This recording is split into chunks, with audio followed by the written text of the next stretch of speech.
Hey everybody, welcome back to the Anatomy Lab. We are here today to work on the digestive system. So you have this nice PDF. It's pretty dadgum handy if I'm being honest with you. It goes through and works out a lot of very important information which deals specifically with the digestive system. Some of this, as you can probably guess, I find to be a little more important than others. And the alignment of all this material is sort of all over the map and not the way that I would really orient it. So what I'm going to do is I am going to walk you through what I find to be important about the digestive tract, and this should give you a really good heads up as to what I expect from you on your exam. All right, so without further ado, let's hop on to it and proceed. All right, first things first, we have here our friendly torso. We have been best friends with this torso throughout the semester, and that is not going to stop anytime soon. So what I want to do is I want to walk you through this guy top to bottom and sort of make sure you understand all the parts here that are necessary for the digestive tract. All right, so let's proceed. First things first, we'll start on this side. You can see your parotid salivary gland here, and below that you can see the submandibular salivary gland. So parotid up top, submandibular coming around to the other side. There's another submandibular. Again, the mandible will be right in there. So that submandibular gland would be below that. And then underneath the tongue, you have a sublingual salivary gland. Again, think about this. Anything lingua would be tongue in its basis. So a sublingual salivary gland would be below the tongue. All right. The esophagus would obviously be kind of going down back the throat here and traveling down the neck. Let's see if this head will come out. Well, it does, but it doesn't do much for doesn't do much for us in this particular case. But if that's the larynx there, so the esophagus would be back behind that. Yeah. Well, that did not go as well as I'd like.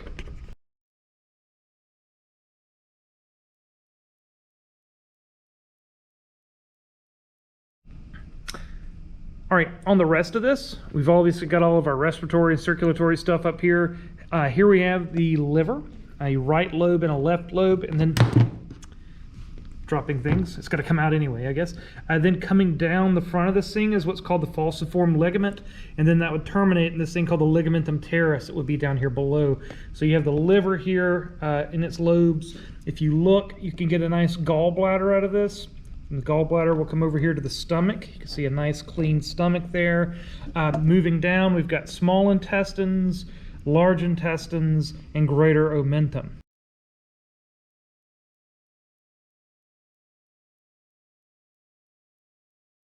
Now, let me walk you through this as it's supposed to go. We're going to travel down the esophagus. That's going to enter into the stomach. It's going to move through the stomach. Let's see if we can just not destroy anything. Let's try not to destroy anything. All right, there's the esophagus. I believe that looks like esophagus to me.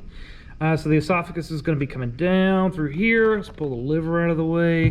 You can see it entering here. Now, in terms of the stomach, the upper portion here would have a upper sphincter, a gastroesophageal sphincter that would close off flow from the esophagus and close off the stomach so the stomach can churn and do the things that it does in order to mechanically digest food along with the chemical digestion that takes place here. The upper part of the stomach would be considered the cardiac region or the cardia because again it's sitting right up here next to where the heart is, so the cardia. Then this end on the other side is the fundus, this part that kind of balloons out as the fundus. This would be considered the gastric body, okay, the stomach, the body, if you will. And then on the way back at the base end of this, where it goes into the upper parts of the small intestine, this would be considered the pylorus. So know your parts of the stomach. Worthy of mention, let's see what all we got on the stomach here. Okay, not a whole lot of detail. I think I might have more stomach-based stuff over there, but Anyway, the stomach, I want you to grasp that this is indeed a hollow organ. I want you to understand that it's got a lining of undulations referred to as the rugae. I want you to understand that this thing would have 3 layers of circular muscle. No, wrong. 3 layers of muscle, which is unique to the stomach. So it's got a circular layer, a longitudinal layer, as well as a weird oblique layer. So the stomach has 3 layers of muscle, unlike the esophagus, unlike the intestines, which only have 2 layers each. While I was in here, I stumbled across this nice stomach. They're trying to show you the 3 layers of the musculature here. So a circular layer, a longitudinal layer, and a weird oblique layer. So the stomach having 3 layers of musculature. Unlike the rest of the digestive system, you can still see the general shape of the stomach. And I can pull this thing open and you can see the rugae inside. Let's use this one. So you can see the gastroesophageal sphincter would be right in here to close off the esophagus. You can see the pyloric sphincter back there to close off the pylorus, and that makes the stomach a sealed unit. So then the stomach can churn up all the material that's inside of there that it wants to as a means of sort of homogenizing material into chyme and doing a little bit of mechanical digestion. Also, note the wrinkles here. The wrinkles are referred to as the rugae, and that's what's going to allow that stomach to expand and relax without damaging the internal lining. So yeah, that is what the stomach looks like internally. In terms of the small intestine, you have this upper portion opening up here. This is coming right out of the stomach, and that's going to be the duodenum. Duodenum's quite short, about 25 centimeters. Then behind this, you're going to dip down and become the jejunum. The jejunum's about 8 feet long, so all up in here, about 8 feet worth of small intestine. It's going to be where the majority of your digestion takes place, the majority of your absorption. And then the lower portions of this are going to be the ileum, and the ileum's about 10 feet. And it's going to be involved in taking in a lot of fluids and things. So ileum, jejunum, duodenum in the opposite order. Stomach coming in to the duodenum, the jejunum being next, and then the ileum at the base of this. Yeah, that'll do. So where we enter into the large intestine here is referred to as the cecum. And then what we have is an ascending colon, a transverse colon, and then a descending colon.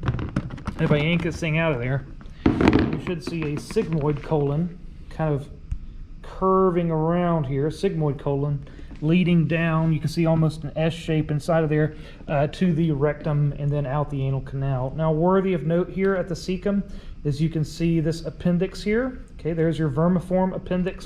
Vermiform again meaning worm-like. And maybe worthy of mention here, you can see the line over the top here. It kind of follows all the way around. This is a band of smooth muscle that's longitudinal. So you got circular muscle here in these what are called haustra, and then coming across the side of this is what we call the tinea coli. All right, so this is going to be a band of longitudinal muscle that assists with changing the length, if you will, of the large intestine. So ascending colon, transverse colon, descending colon, then sigmoid colon in behind that. And then, of course, leading to the rectum, and then leading out via the anus or anal canal.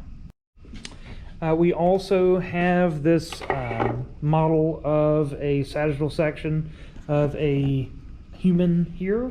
And this appears to be a lady. Those look like ovaries, and that looks like a uterus. There's a baby in there, apparently. But all the same, we can see the digestive tract here. So this would be part of that sigmoid colon curving around and forming this rectum, a basic storage environment.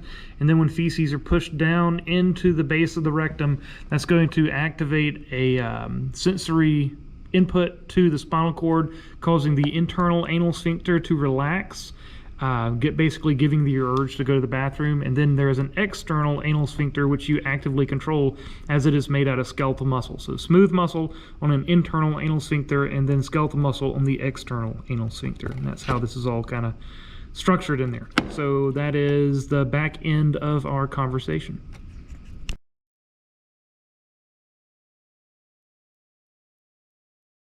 All right, folks, let's just see if potentially I can explain this to you in a functional manner. Got my liver here. If I take the liver away, and I take the stomach away, you can see the pancreas there. Nice pancreatic duct leading through there, and that would again be coming through to terminate here into the duodenum. And if I kind of reassemble things in the way you'd expect, first I'm going to point out the gallbladder. You can see quite clearly there, and you can see these other tubules. Let's go through and talk about what those tubules are and somewhat how they are oriented. Because it's kind of hard to figure out based off of these models, but I'm going to show you the best I can figure. So if I lift up the liver, you can see a little green line there and a little one coming off of the opposing side. If you look, a couple green lines right there. So let's just ignore the others. That is a left and right hepatic duct, okay? Left and right hepatic duct. So left hepatic duct, actually, yeah, that's correct. Left hepatic duct and right hepatic duct. Now, what that's going to do is it's going to bring bile down to be stored in the gallbladder. Okay, so we're going to be storing bile there in the gallbladder. And when you want to release that bile from the gallbladder in response to fatty foods or what have you, you will squeeze the gallbladder and send that out and down that common bile duct. All right, that common bile duct is going to trail all the way down here and then go down into the duodenum.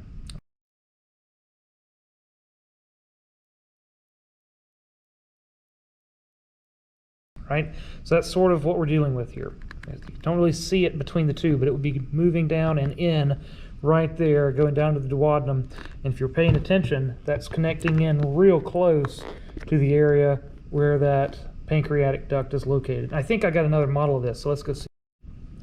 All right, let's try this. This is a weird little structure, but we're going to make our best attempt at it. So you got to imagine the stomach sitting up on top of this. This is a great deal larger, but what you can see here is that accessory pancreatic duct that has no influence from the gallbladder, and then you have the main pancreatic duct down here at the bottom that would be connecting with that common bile duct. Those two together, they come together at that structure called that hepatopancreatic ampullae.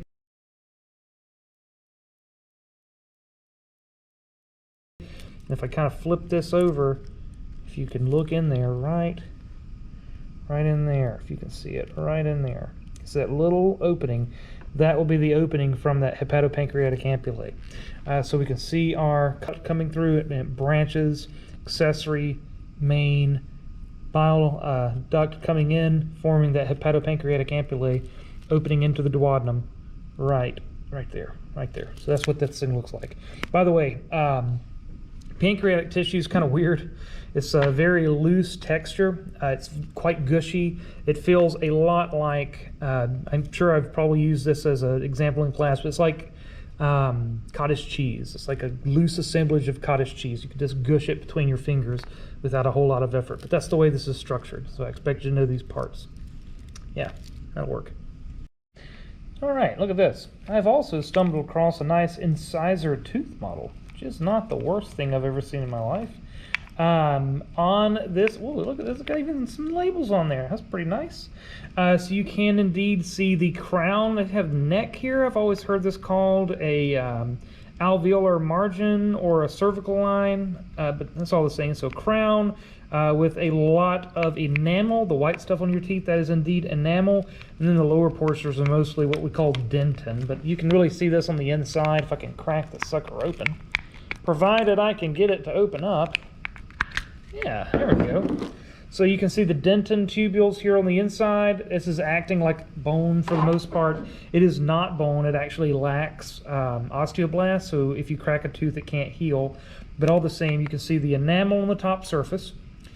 So the enamel is actually the hardest substance that the human body makes. It's a really tough material that's capable of handling the general stresses that we place upon our teeth. You can see the dentin here, these tubules, if you will. They are very bone-like, but they are not bone.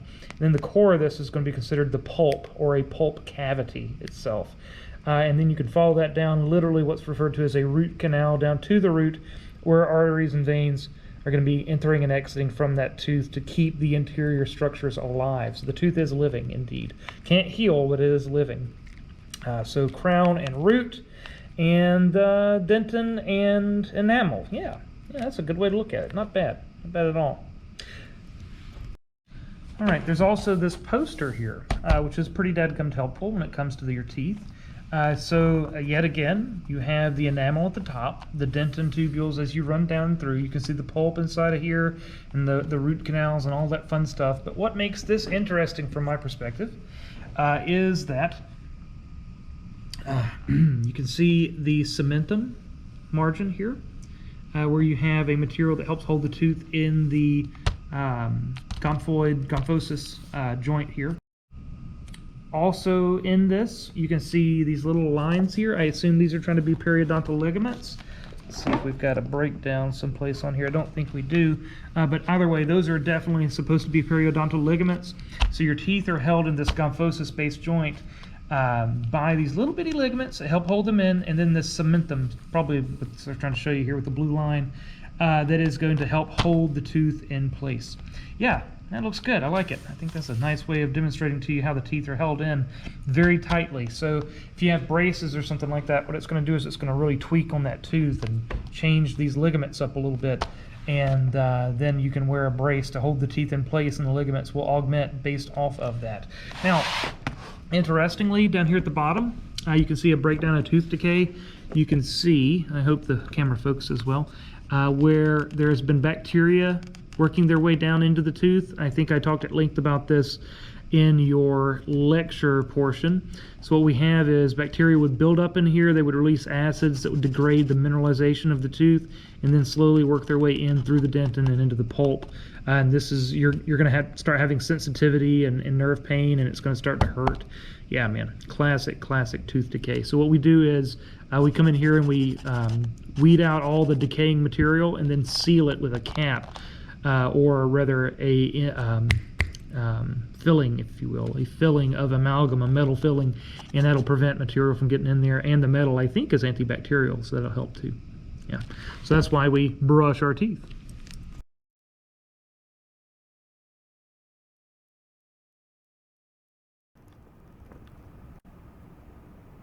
All right, folks, here we have the digestive system. Specifically, this is going to be part of the one of the intestines, if you will. It's kind of hard to tell which one's which, honestly, based off of this. I was thinking duodenum, but I don't see Brunner's glands. Okay, full disclosure here, folks. Man, I'm not sure exactly what it is that we're looking at. The slide said GI tract. The more I look at this, it makes no sense at all to me. Like, you can see clear examples that this is a pseudostratified epithelium. At least it looks like pseudostratified to me. I mean, I have seen columnar epithelium where you get what's called a depth of field effect that makes it look pseudostratified but not. So, man, I can't tell. There's something weird going on here. I almost want to call it the esophagus, but it's not the esophagus. Like, I don't know what's happening. They look like villi, but I don't see Brunner's glands. I don't see Peyer's patches. So I have to assume this is part of the jejunum, but I'm not sure. So we're going to take all this with a grain of salt. All right, team? Grain of salt. So we're just going to say this is part of the gastrointestinal tract. You can tell this because there are numerous villi, obvious villi all over the place. On this, you can see the mucosa, which I'm showing you there with the pointer. So the mucosa is going to be that epithelial lining. The submucosa will be all of this down in here. And then underneath that, you'll have the muscularis or the muscularis externi, and on the outside of that will be a connective tissue, the serosa. All right, so there is the intestine. And I can hopefully zoom in. We're going to see how this goes. All right, let's get a little focus going here, team. Yeah, that's not bad. You can see these nice, clean columnar epithelial cells and numerous goblet cells. Right? Let's see. There's a goblet cell. Oh. Right there. Probably a nice goblet cell. These are all the nuclei of the cells. There's probably another goblet cell right there. The goblet cells tend to be very light in coloration, so white almost, and you can make those out as follows. So those would be secreting the mucus that helps to protect the digestive tract. And again, if I zoom this back out, hopefully, yeah, you can see the lumen of the intestine here. And all of these villi would then have comparative microvilli on their surface. I don't know if we can see those. I've never really paid attention to it. Let's just see if we can get a little focus going. See if we can make out a brushy border of microvilli here. Well, what's that up there? Can you see them? Hard to do this with the camera. Can you see them there, folks? I mean, I don't know what else I'd call that. Those look like microvilli to me. Alright, pretty neat. Pretty neat stuff. So you can see the villi. If I can zoom this thing back out. And you saw the microvilli. So that works like a charm. Alright, good.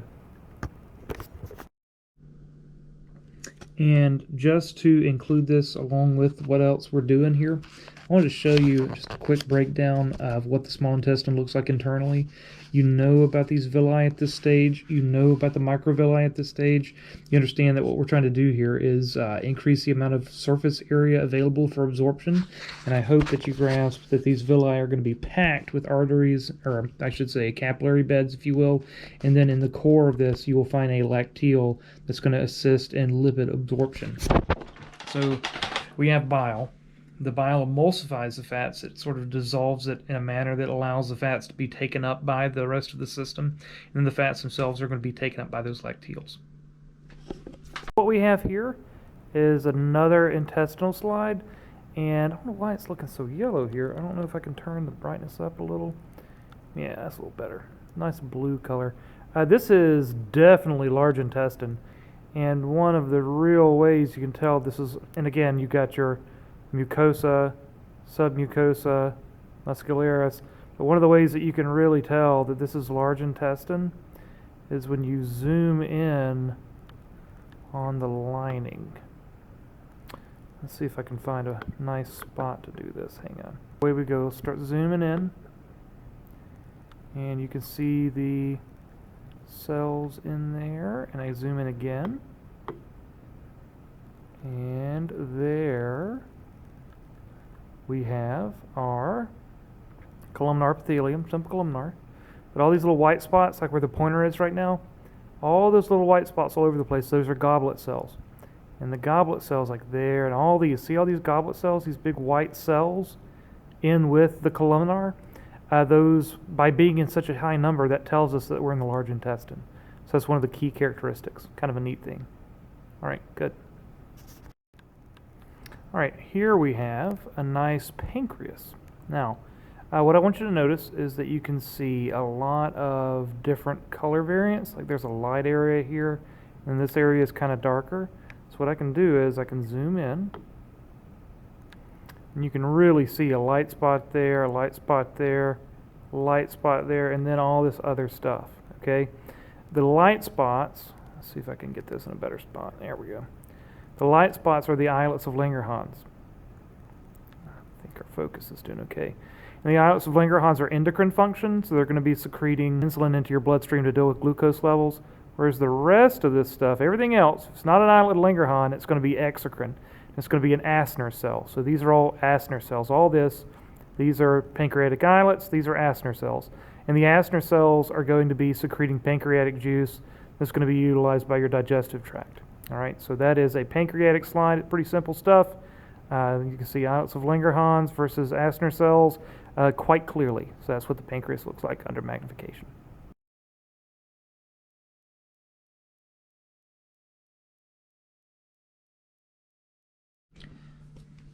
All right, folks. I was not happy with what we did in lab with the histology side of things. You probably grasp by this stage that I find the histology to be incredibly important, so I wanted to show this to you in a little more detail. This is a nice example of the duodenum. So when you're looking at the upper portion of the small intestine, you want to see these Brunner's glands.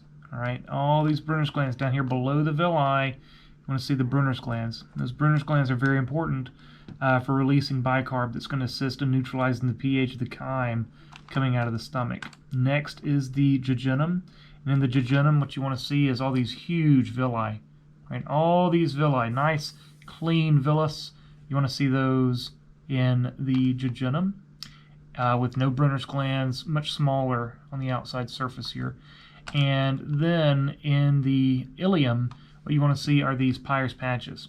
All right, Peyer's patches, this is going to be part of the lymphatic system. You want to see nice, clean Peyer's patches to demonstrate that you are, in fact, in the ileum. And then last but not least, the large intestine is going to look something like this. What you want to see with the large intestine is a nice flat surface. No villi per se, just a nice flat surface. And if you look, it's just packed with goblet cells. All those little white spots, those are goblet cells. So that's really what you want to see when you're looking at the histology of the intestinal tract. All right, also, I pulled up some liver tissue. So we had some liver tissue in the lab, but I didn't find any of it to be really worthwhile. You couldn't see any of the boundaries between the lobules, which you're kind of wasting your time if you can't do that, because what you want to see are these very angular appearing lobules. All right, nice, clean lobules. You'll see a central vein in the middle of these, and then in the corners you have these portal triads. I like this slide for the lobules, but this shows you a nice clean portal triad. So a portal triad is going to be where you have that hepatic portal vein, a hepatic artery, and a bile duct. You'll find these in the corners oftentimes. Again, you can kind of look and you can sort of make them out here and there, but this is a nice clean view of it. So you have a nice lobule, got a central vein, got your portal vein, or hepatic portal system, I should say, and then all of the cells in here, all these are just random cells. These are all hepatocytes. Anything hepato is liver, so these are hepatocytes. All right. Well, folks, that should be the extent of it for the digestive system in terms of lab.